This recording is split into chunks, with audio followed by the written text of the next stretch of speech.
Good afternoon, everyone. This is Rob Barnett from Bloomberg Intelligence, and I'd like to welcome you to today's BI Energy Exchange, where we talk about our research and the latest developments in energy markets. I'll quickly introduce the team here today. We've got Salih Yilmaz dialed in from Dubai. From here in London, we've got Will Hares in the office, and we've got Darja Lema joining from a remote location, and at 7:31 Lux, we've got Fernando Valle. So as usual, we're going to talk about not just our research, but what's going on in commodity land.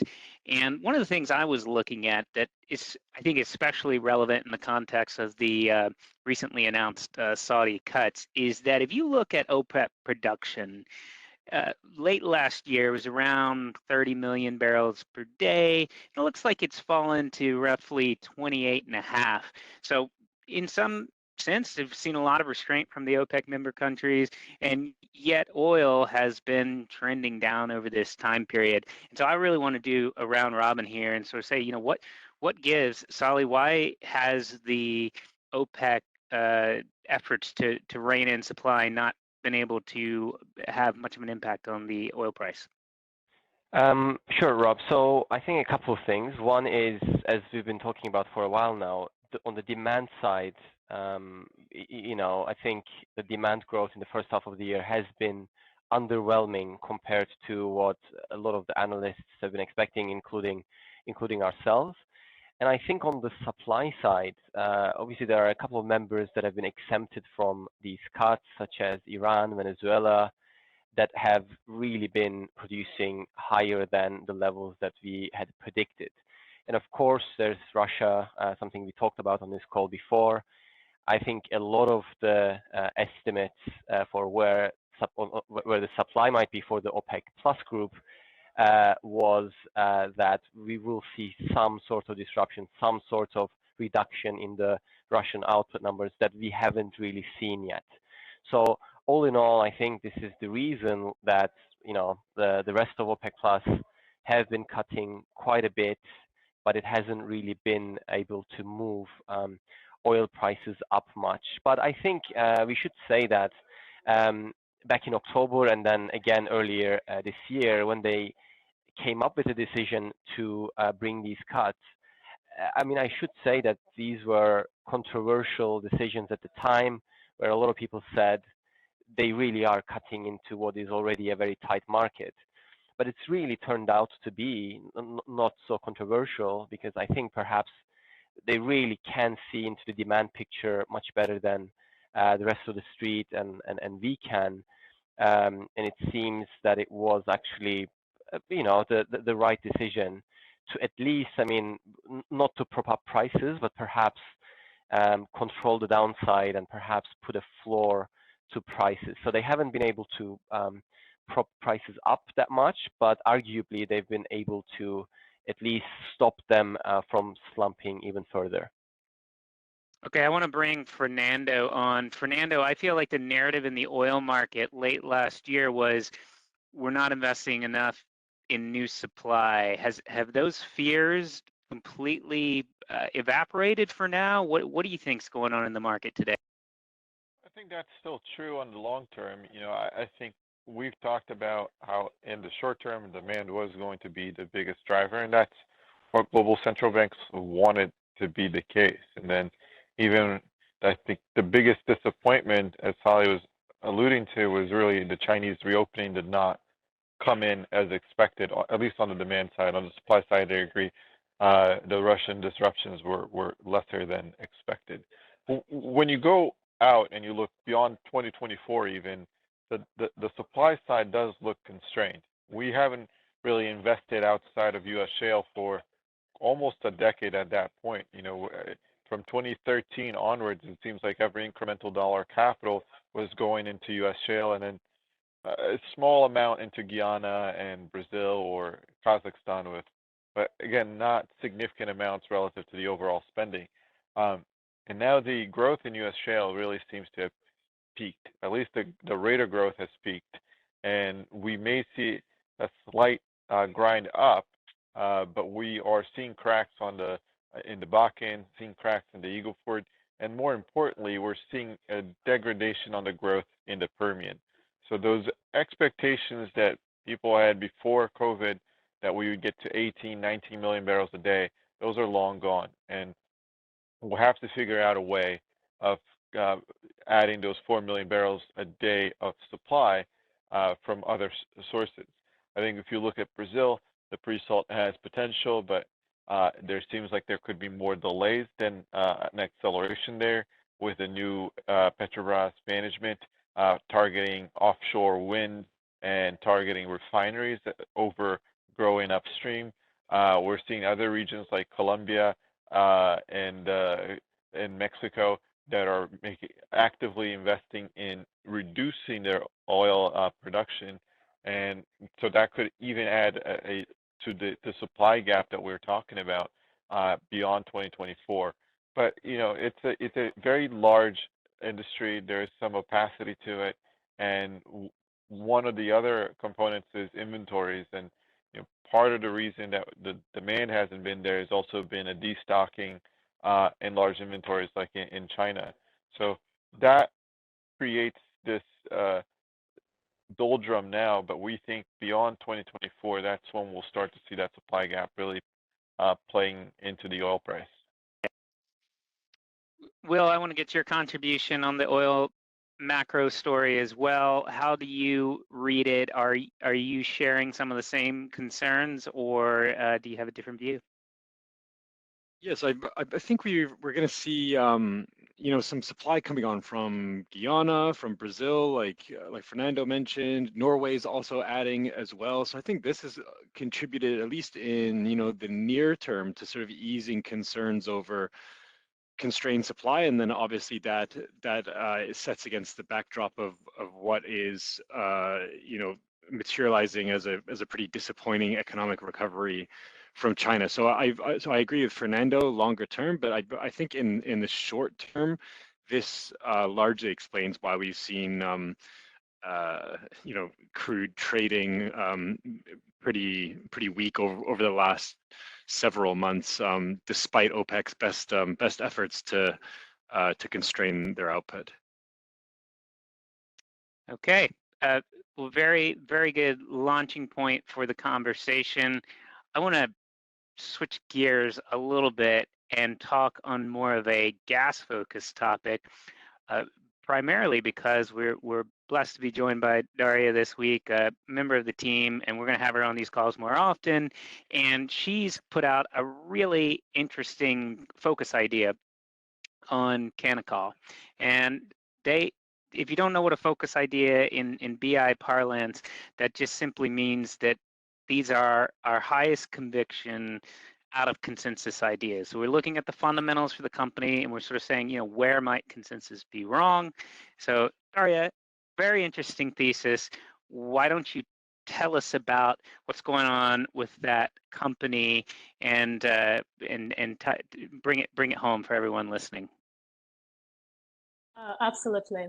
So as Rob just now mentioned, Patricia and I did publish a focus idea, and we looked at the fundamentals for Canacol, specifically its Ebitda, and we believe that there is potential for Ebitda to essentially exceed both management guidance and consensus, with upside potential of up to 25%.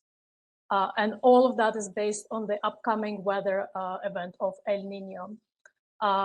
We believe that El Nino will dislocate gas supply and demand in the country. Colombia is uniquely positioned to take a hit from such an event such as El Nino, and Canacol is exposed to both sides of the equation, to the supply side and the price side. So maybe let me briefly talk about Canacol, and then I can delve into all of the other pillars of our research. So Canacol is the largest independent gas producer in Colombia, supplying gas mainly to the coastal area of Colombia through take-or-pay contracts, which are essentially pre-sold contracts at predetermined prices, which amount to about 80% of their sales. So 80% of their sales are essentially de-risked, while the remaining 20% are interruptible sales, and those are sold at the market prices. So one could say that Canacol is pretty stable income, kind of boring company, fairly expected, fairly easily predicted. Yet I think it just got now a little bit more interesting with El Nino coming into play. So with El Nino, so what's happening in Colombia? Let's take a step backwards. Colombia's power mix relies 70 to 80% on hydropower for electricity, with the remaining 30%, 20 to 30% is supplemented by natural gas, coal, and fuel oils. Let me just repeat that bit. So about 60 to 70%, about 70 to 80% of Colombian electricity is reliant on hydropower.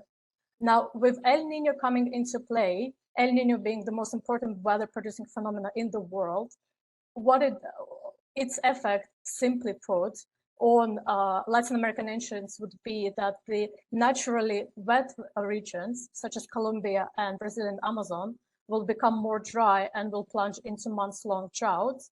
And naturally, dry regions such as Ecuador and Peru will actually become more wet and will have floods throughout the season. So with El Nino expected to be somewhere between moderate to strong in 2023, 2024, we believe that the effects on the Colombia's as a country and economy quite dramatic. So what we have seen in the past, during the last strong El Nino in 2015, 2016, was that the levels of hydropower dams decreased by about 60 to 70%. So that hydropower being the main source of electricity for third largest American nation. And that in turn pushed the demand for fossil fuels up 30%. And we expect to see, if El Nino plays out to be at least moderate to strong, we expect to see something similar happening this year as well. And how Canacol comes into play, Canacol being the largest independent gas producer, is going to benefit on the both supply and the price side of the equation. So on the supply side, firstly, we believe there will be an increase in demand of gas, simply for gas to power as a substitution for electricity generated by hydropower plants, whose levels will stay below the norm. We're already seeing levels at 60 to 65% now, as opposed to last year of around 90%. So I think it's fair to say that El Nino effect starts to playing out now. And secondly, the incremental needs of gas demands necessary for cooling and refrigeration, necessary as Colombia goes through months-long droughts. And on the price side, we expect prices to increase as well. During the last El Nino, the prices shoot up quite significantly, and we expect that to happen this year as well, maybe not as dramatically as last time.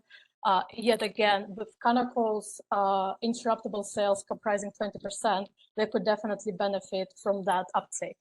And already in the Q1, we saw an increase of price of about 10%.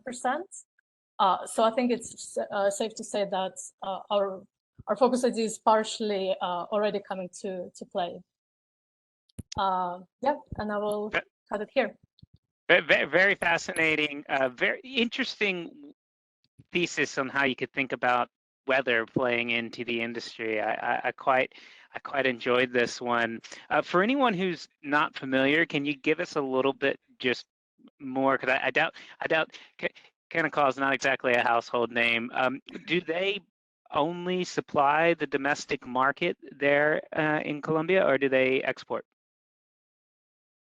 They're mainly focused on the domestic markets. Yeah, they supply on the northern side of the coastal area of Colombia.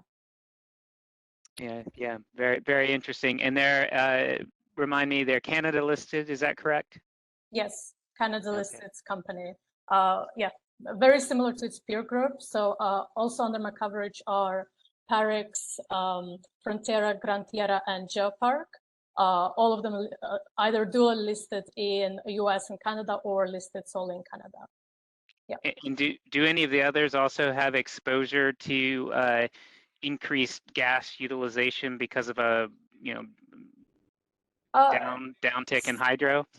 So I think the rest of them are more oil weighted. So the differential about Canacol is I think it's about 97, 98% gas, while the rest of them are mostly tilted towards oil, either 100% oil or close to that. So the effects on those companies will be much, much less pronounced. All right. Well, we'll have to revisit this, see how you do with the call.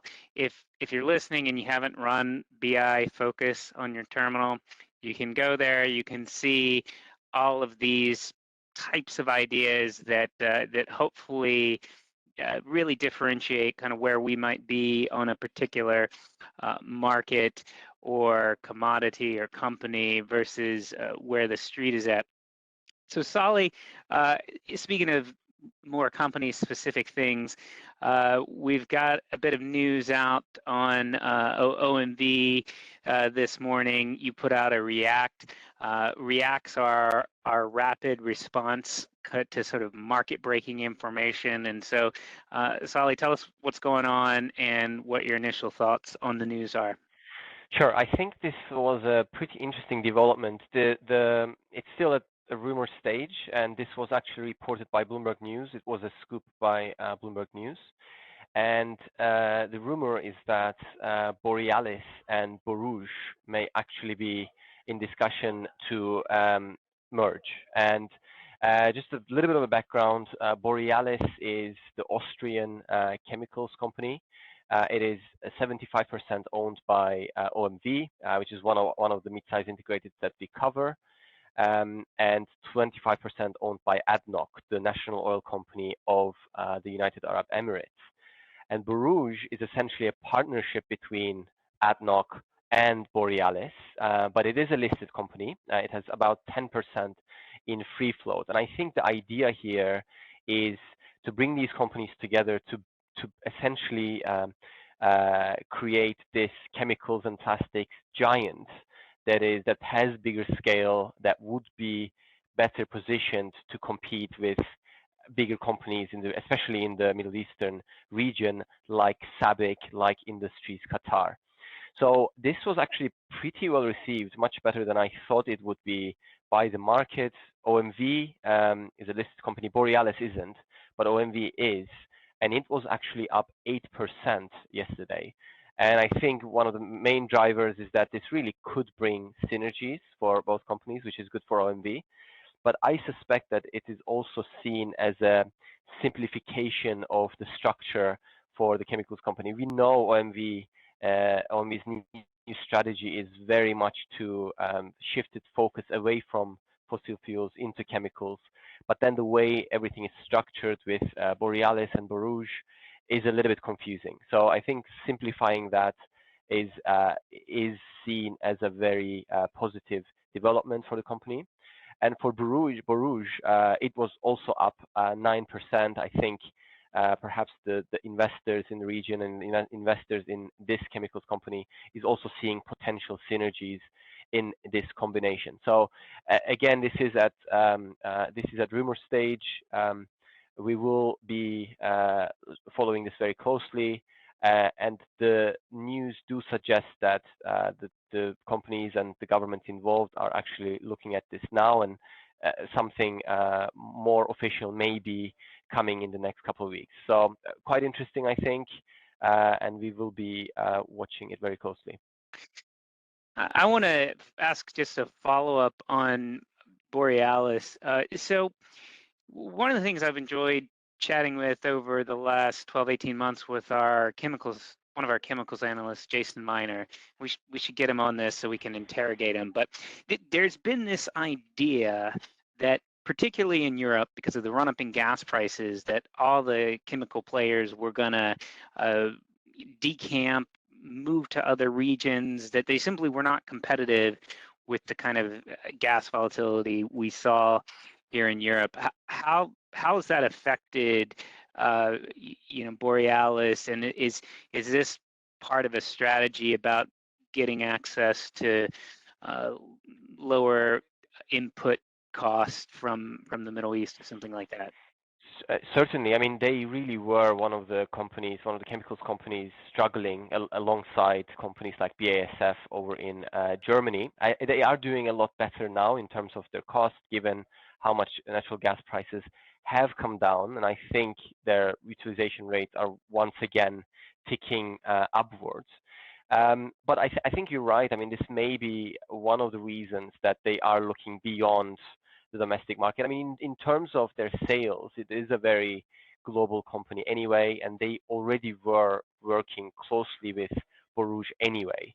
But I think creating this giant, I think as a combined entity, a big chunk of their new investment would not be geared towards Europe, but rather towards Middle East and especially in Asia. I mean, they did say that they will be looking a lot more into creating new capacity, new production capacity in Asia. So I think it is a very interesting point that you make about how with this downturn in petrochemicals and chemicals in general, I think some of the older assets in Europe have struggled a lot more than some of the newer assets elsewhere in the world.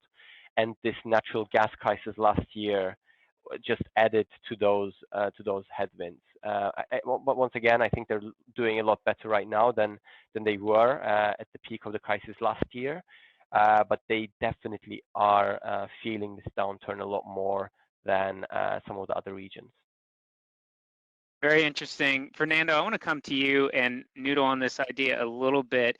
If I recall from ExxonMobil's long-term scenario outlooks, I think they publish once a year or so, if you look at their long-term trajectory for oil demand, the basic idea, if I remember correctly, is that the chemicals were going to play a more important role, particularly as you look out to 2050.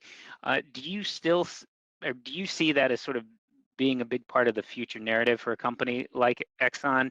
And also, is there a geographic component? Is the U.S. going to play a more active role in the chemical space over the next 20, 30 years because of the advantage that Henry Hub has relative to European gas benchmarks? Yeah, absolutely. I think, if you go into a world of decarbonization and electrification, you need plastics, right? That's how we make things lighter in order for an EV to be feasible, given the weight of the batteries, and or even to build taller buildings and more energy efficient buildings, you need more plastics in order to do that. I redid one of the bathrooms in our home, and all of our pipes went from being copper to being essentially propylene. So it is a big part of construction of electrification of electric vehicles. So yes, absolutely, petrochemicals remains a huge component going forward.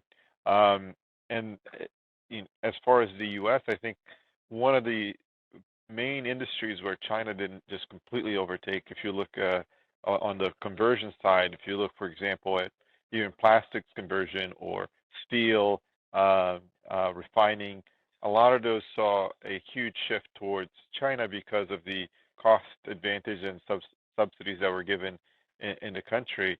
And in the U.S., we managed to keep a lot of the petrochemical, at least on the base polymer side, because of the low cost of natural gas liquids, ethane, propane, butane, and that's not going away anytime soon. Even with less drilling in the liquids-rich plays like the Utica and the Marcellus, there's still plenty of natural gas liquids in the Permian, in the Haynesville, and the Eagle Ford that will continue a supply in that direction soon. I think it's interesting also because there are, when you crack the natural gas liquid sides to make polymers, you wind up not getting some of the aggregate products, the aromatics that you get from cracking naphtha, and that's what allowed a lot of the European petrochemicals plants to continue in business, because essentially they don't really make money on the polymer crack, they make money on the aromatics. And that's likely to continue in our view because it's such a specialized market and a niche market now, probably important on that end. So I think the other trend that will also help both the Western Europe and the U.S. petrochemicals complex will be this reshoring and trying to bring more stuff towards friendly nations and away from China. So that can also be another way of improving the competitiveness for that industry in the Western Hemisphere. Will, I want to come to you on this idea. I love that Fernando just mentioned reshoring. I want to get your sense on kind of the geographic scope for some of your companies. Are they looking at the sort of downstream, looking into chemicals? And I know you've done a lot of work with the ESG team looking at your companies, and I'm curious if there's any kind of ESG take, positive or negative, on chemicals as an alternative to creating fuels. Yeah, well, I mean, it sort of changes name by name in my space. I mean, we've seen BP offload their chemicals division a couple of years ago. But really, I think interest is quite broad across the subsectors. I mean, we are still seeing a decent amount of interest in the upstream still, and I think this is shown by Eni's recent announcement that they would acquire Neptune, which is one of the largest private E&Ps in the North Sea. There's also reported interest in Neptune from Total Energies as well. So I think this really slots into this trend that we're seeing within particularly the European integrated energy space, with these companies, moderating their energy transition pace, investing quite heavily particularly into gas-weighted portfolio, and Neptune is a perfect example of this. They're a 80% weighted gas reserve base, almost all in OECD countries. 2/3 of their production and reserves is in Norway, the UK, and the Netherlands. And so, yeah, there's still significant interest in bolstering gas and feedstock for LNG for these companies, particularly in the wake of Russia's invasion of Ukraine and essentially the near fully halting of Russian piped gas supply into Europe, which was a big rationale driver here for Eni. The downside for this deal, which was announced a couple of weeks ago, was that we deem it to be fairly fully valued. I mean, the deal metrics on Ebitda, on production and reserves are all above where we see even our sort of premium European E&P peer group. On EV to EBITDAX the deal is valued at nearly 3 times. This is versus somewhere around 1.5 times for our peer group. So definitely pricey, but it is a high quality portfolio. It fits really well into Eni, given the proximity to Europe, from their gas reserves, also extremely low carbon intensity. So this is adding to their sustainability sort of progress. And also finally, I think management mentioned here that that it would help move forward their progress towards the 60% gas weighting in their production mix targeted by 2030, which we think they're actually going to succeed meaningfully following this deal. And Eni has also been the only European integrated to draw a line in the sand for 2050, where they expect to be a 90% gas and renewables weighted company. So I think this is really interesting, sort of glimpse into the future, into the far future of what most of these European companies will look like. But I think it's also important to acknowledge that the progress to that stage, that 90% gas and renewables, is going to be slow at first, and is definitely slowing at the moment, as we've seen these announcements from both BP and Shell moderating their energy transition pace, increasing their investment in traditional and legacy oil and gas businesses. But I think it's quite clear that the pace will accelerate very quickly, probably beyond the end of the decade. All right. Well, we are at time, but we usually run a little bit over, so I'll take a few more minutes here. One of the things that happened since our last call, and we hold these on the first and third Wednesday of every month, is the Energy Institute put out their annual statistical review. This used to be done by BP. It's now been taken over by that group, and like probably many folks on this call, it's interesting to kind of flick through and look at some of the trends. It's pretty backward looking, so it only comes up through the end of 2022.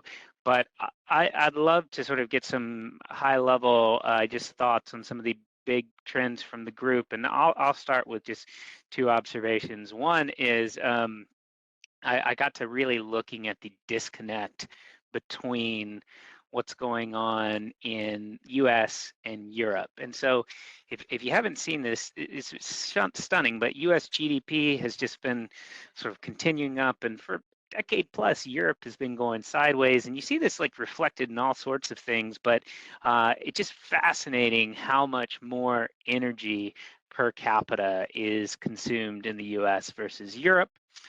Not to say that that'll last forever, but I guess they're both trending down a little bit, but US just is a much bigger energy consumer. That's interesting. And then I don't think this is a sort of particularly deep observation, but the statistics just really show the meteoric rise of wind, solar, and other renewables. I mean, if you look at US, Europe, China, even China is ahead of where US and Europe are in terms of their renewable energy output at this point, and they're very stunning charts to see. So I don't know if it, because I didn't sort of prep the team here to ask if they would look at this in advance of the call, but maybe we'll just do a quick round robin and sort of big macro level trends. You know, Salih, what are you seeing out in the market, and what are you looking for the rest of the year? I haven't actually flicked through it in detail before, but usually with these kind of reports, I'm always interested to see what they think about oil demand, because this is one where, and there is a very nice chart, I think it was done by the IEF, where they've actually put all the scenarios made by everyone about where oil demand will go, and it's like there's a range of about 70 million barrels per day, I think. So usually that's the chart that I'm always looking for, just to see like where they see oil demand going, because this is a very interesting topic, and this is a topic that we survey our clients on as well. Usually we keep it a little bit more short term, but yeah, I think generally oil demand or the total energy consumption levels, where that will go, is always interesting to me. So I mean, I'm just opening it right now, so maybe I'll tell you next time about what they think will happen. But usually with these reports, that's where my eyes usually go. A lot of uncertainty. It's time for us to do another client survey and sort of check the pulse on that. Will, what are you looking at sort of the energy macro level for the rest of this year? Hey, I don't think I've touched on this in a while, but I'm turning my eyes towards offshore energy services. I think that the setting is there for a strong or continued strong performance, particularly from a few of my names in the sector. I think we're at the beginning of a multi-year energy investment upcycle. And we're seeing this in improving market fundamentals, an attractive tendering landscape, much improved pricing power on some of these contracts, and we're seeing this in filtering through to recent guidance upgrades from some of these big names. You know, and from COVID's big investment pullback, we're starting to see investment climb now, and this is shown by you know, many you know, large scale project investment decisions that are coming through the bidding pipeline for some of these companies, and we've seen some awards being announced recently, big backlogs, and good weighting towards you know, higher margin offshore E&C. I mean, if you just take a look at one of my names, Technip FMC, in the last 12 months, this is nearly a triple. And so I think this has been a understandably overlooked subsector for several years now, but I think the time is right for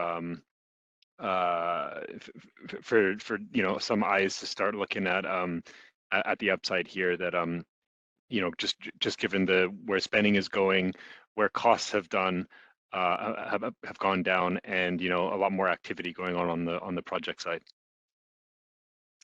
Darja, we're going to come to you next. What are you looking at? I mean, you've already told us about your interesting idea on Canacol. Anything else in your portfolio that is, going to be top of mind as we look into 2H? Yeah, I don't want to sound like the broken record on looking at El Nino for the 2H and how it will be developing. But on the topic of energy transition, so another company I'm covering is PKN Orlen in Europe, in Poland, who actually just recently changed its name officially to just Orlen. And its new strategy includes sustainability and security. So primarily those two aspects. And I think last year, with the fallout of Russia's invasion of Ukraine, a lot of companies in Europe were looking at security first and sustainability second. And I think that's changing now towards sustainability being driven as one of the key strategies amongst the oil majors, but also other oil and gas companies. And for Orlen specifically, that Orlen is an mid-tier oil major, so they are looking into multiple ways for low carbon future, that being petrochemicals, biofuels, renewable energy, and the combination of all of those. So quite an interesting company to follow. Fantastic. Okay, Fernando, you get the last word. Any reaction from the World Energy Review, or if not, what are you looking at for sort of big picture macro items in energy right now? Sure. I think the big one is the continued rise in non-OECD consumption relative to OECD.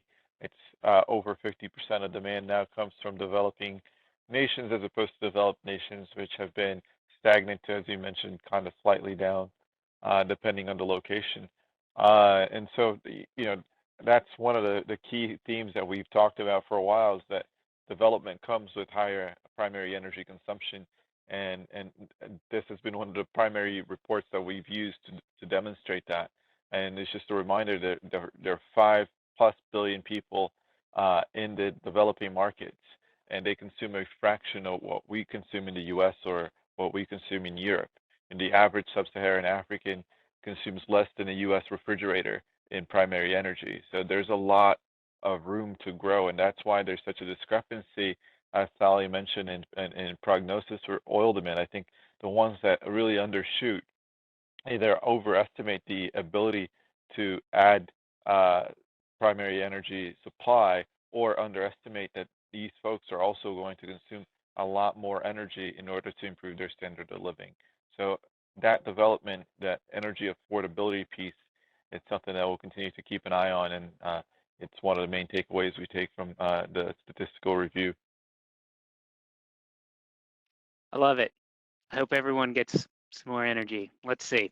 Okay, great conversation. For everyone who's stuck with us, thank you for your time. Feel free to reach out to any of us here on the call. We're happy to talk more about our research, about the companies we cover, about the commodities we cover.